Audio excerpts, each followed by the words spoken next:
Bom dia, boa tarde, boa noite, tudo bem com vocês? Hoje estamos aqui para conversar um pouquinho sobre Nós, romance distópico escrito pelo Yevgeny Zamyatin, livro publicado na década de 20 do século passado, também da década do século 20, e vamos comentar um pouquinho sobre ele. Nossa, dessa vez eu tive que escrever, gente, porque muita coisa para conversarmos sobre, porque ele foi o estopim das distopias. A partir dele, várias outras foram surgindo. Admirar muito Mundo Novo, 1984, Fahrenheit 451, Conto da Aya. Dessas que eu comentei, também tem Laranja Mecânica, só preciso ler Laranja Mecânica e Admirável Mundo Novo. Que das outras que eu falei, você tem muita ligação com Silvia aqui. Então, antes de mais nada, deixe seu like, se inscreve, ative o sininho para receber todas as notificações. Vídeos tanto sobre livros quanto filmes, só na parte de playlist aqui do canal. E bora lá. Meu resumo já vai ser, como posso dizer, minha linha interpretativa, porque cada página desse livro é uma coisa diferente que você consegue pensar. E é muita coisa, assim. O Zamyatin, acho que baseado no contexto que ele tava, né? Estava tendo a Revolução Russa, não que é um livro sobre a Revolução Russa, lá de 1917. Não tem nada a ver. Só pode, eu considero, ter sido uma influência para que ele chegasse nesse resultado aqui. Bem, gente, aqui no romance do Zamyatin nós vamos ser apresentados a um mundo em que a racionalidade conseguiu ser a ideologia dominante.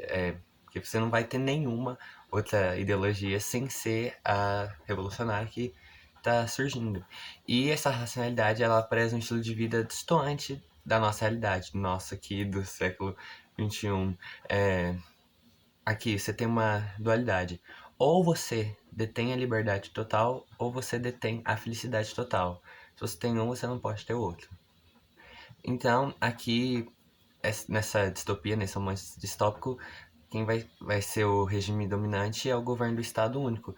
Ele foi instalado pregando que a humanidade precisava ser controlada urgentemente, que era necessário ter esse prezar pela felicidade. Então, se você usa um silogismo, que é uma das ferramentas do racionalismo vigente aqui, que o próprio protagonista, que eu vou falar um pouco mais à frente, ele que é usado, porque é racional, ou seja, se você tem essa felicidade que o governo está falando que precisa ser prezado, você não vai ter liberdade, entendeu? Silogismo. Se você não entendeu o silogismo, é lógica. Por exemplo, Sócrates... Oh, não, melhor. Todo homem é mortal. Sócrates é homem. Logo, Sócrates é mortal. Entendeu? Você pega uma... Você faz uma generalização e torna ela particular. Ou seja, você traz para sua realidade. No caso, você usa o silogismo racional. Sim, tudo que antes era considerado bom, conveniente, certo, assim que você seguia a partir da sua da sua cabeça, do seu ser, ele é descartado. Por exemplo, na religião cristã, que ele fala, no livro ele dá um exemplo quando ele está comparando o que seria a divindade nessa distopia. A religião é considerado algo irracional, porque ela não é possível acreditar em algo que você não consegue ver, sem você não consegue ter uma confirmação dela sem a lógica, sem uma comprovação certeira. E esse exemplo ele dá aqui. Ele dá até o exemplo que aquele que os comanda, ele é racional, ele chegou lá a partir da razão, da lógica, tem comprovações disso. E aqui a contrariedade seria a religião. Logo, então, para você ter o controle primário desses seres na Terra, quando o governo ele regime ele é imposto, para você já dizimar uma grande parcela da população, foi mudada a composição biológica do pão. É, Antes que se tinha lá os negócios do pão bonitinho, agora você vai ter petróleo na base dele, o que vai reduzir a densidade populacional para um número muito baixo, ou seja, que pode ser controlado mais facilmente, pode ser vigiado facilmente. E esse restante, ele que sobrou, ele não vai ter mais individualidade. Eles são felizes, então não pode ter liberdade. Então, Já que você não vai ter essa liberdade, então a gente vai te chamar de números aqui, ó. Você tem números, as pessoas, nós não somos mais indivíduos, eu não sou mais Jonas, você não é mais o seu nome, você tem um número, que você é controlado. É igual peças de maquinário, ele faz essa comparação, porque você não precisa esboçar traços de liberdade ou de individualismo, porque você já é feliz. Então, já que você não tem aqui, você não vai ter essa liberdade, eu tô falando como se fosse você, porque tô tentando te inserir nesse contexto, porque é, são detalhes minúsculos que fazem. É muito bom essa história, gente. Desculpa. Aí, as residências aqui são todas feitas de vidro, tudo é feito de vidro aqui no fundo.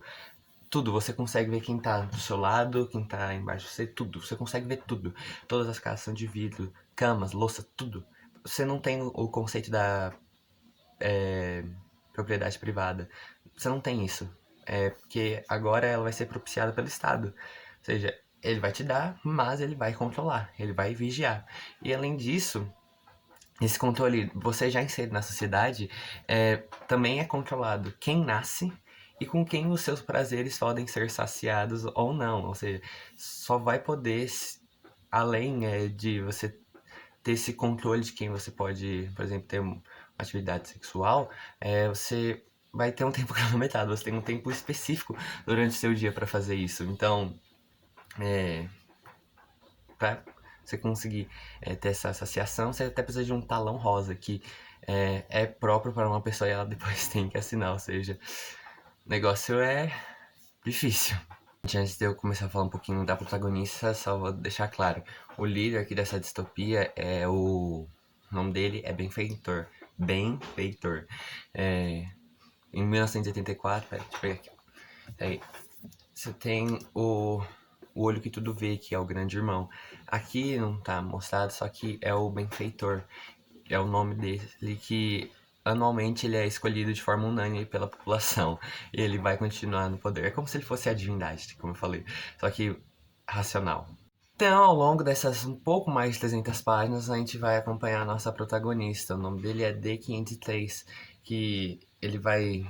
Ele começa no início da trama, ele descreve o local, ele se orgulha do seu papel na sociedade, porque ele é construtor de um projeto chamado Integral. É uma nave toda feita de vidro também, né?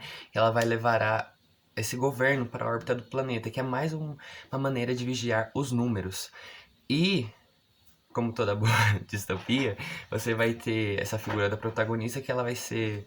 eu acho nem é manipulada, mas vai ser influenciada pelos ideais revolucionários. Aqui no caso é pela I-330, ó. Você também tem aqui atrás, que ela pode ser a líder da revolução. Ela ainda alega, as revoluções são infinitas, que não pode ser racional a revolução, entendeu? Ela é subjetiva, ela não tem fim, ou seja, todo momento ela pode ocorrer.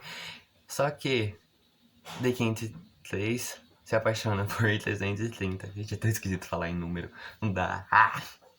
Só que, gente, a partir do momento que ele conhece essa mulher, ele começa a desenvolver dentro dele um subjetivismo muito inesperado, porque isso vai permitir que ele duvide de suas atitudes e do que está acontecendo ao seu redor, se realmente é aquilo que deve ser. Por exemplo, aqui ele tá na multidão, tem uma O90 aqui, não vou falar quem é essa O90 aqui, porque você precisa ler pra saber. Só que ele começa a ficar desgostoso com si mesmo, ele começa a ter pensamentos tão bizarros, distantes da realidade dele, que ele nem sabe mais o que ele tá falando. Tem até uma leve confusão, porque você não sabe se o que ele tá falando é ele, se não é ele, porque ele não conhece isso, ele é racional, ele não pensa com emoção, porque ele é controlado, ele é programado para nascer de um jeito. Ele se vê no espelho, ele não consegue se reconhecer, ele só vê um estranho. E com essa proporção, com essa situação, não só ele está inserido nesse ambiente de dúvida, mas mais outros números também estão presentes, eles também foram afetados por isso. E as autoridades estão classificando isso como uma doença chamada imaginação. Aqui, o ato de imaginar é o que acarreta a criação da alma, ou seja, o estado em que o ser, a partir de um determinado impulso, motivação, incentivo, quer que seja, ele passa a gerar um novo algo, ele cria volume, algo invariável. Isso é negativo, porque é mal, é ruim, porque em relação ao que a razão prega. E ao imaginar, você não vai seguir seu propósito previamente estabelecido por esse governo, seu papel de exercer no mundo. Você estaria mais propenso a estar vulnerável a situações inevitáveis que, se enfrentadas com a razão, teriam um efeito inverso e mais sujeito a caso de aproveitamento. Ai, eu já tô viajando aqui demais, tô até pegando um pouco do livro. Agora só vou falar um pouquinho comparando ele com 1984. Diferente de outras distopias, o líder aqui, o benfeitor, você não vai ver ele não vai se preocupar com as falhas do seu governo. Seu governo tem falhas, ele é certeiro, tem lógica. Você não vai encontrar irracionalidades como a raiz de menos um.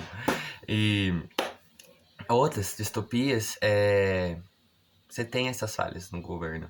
Aqui, o que você vai mais presenciar são a falha das pessoas que ali habitam. Tem em vista que elas alegam, as revolucionárias, que vestem o infinito, que nem tudo pode ser racional. Então, fazendo uma comparação entre 1964 e nós só nesse quesito, por exemplo, aqui em nós, essa figura do benfeitor, ele sabe o que ele tá fazendo, ele tem certeza, ele tá seguindo uma razão. Aqui em 1974 não, porque nós estamos ambientados, a visão da protagonista já é dentro de um cenário tanto quanto político, porque ele trabalha no ministério lá que muda a história, todos esses negócios aí e tal.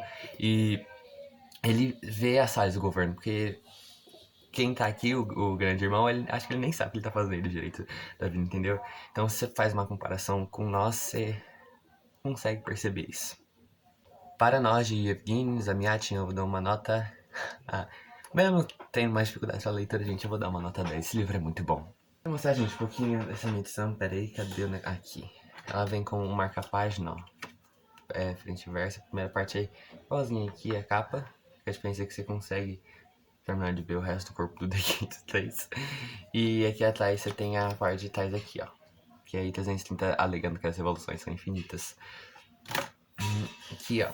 A lombada é nossa, Evgeny Zamyatin. Evgeny? Fala? Eu vou falar Evgeny. Aqui, ó. Nossa, não vou abrir muito porque não cabe muito. E aqui, ó, gente, pra vocês terem uma noção da fonte. É uma fonte muito gostosa de ler, gente. Dá pra ler rapidinho. E ele é dividido em anotações com resumo, porque aqui é como se servisse um livro de anotações do D503, dessas experiências que eu falei assim a vocês. Ai, gente, acho que isso ficou um pouquinho grande. Só que é porque esse livro tem muita coisa pra falar dele. E eu recomendo vocês a lerem. É uma leitura prazerosa, gostosa, você lê rápido. Então, isso, não tem muito mais o que falar. Se você gostou desse vídeo, deixe seu like, se inscreve, ative o sininho pra receber todas as notificações. Compartilha pra alguém que gosta de distopias, que gosta de Evgeny Zamyatin. Eu vejo vocês até a próxima e tchau!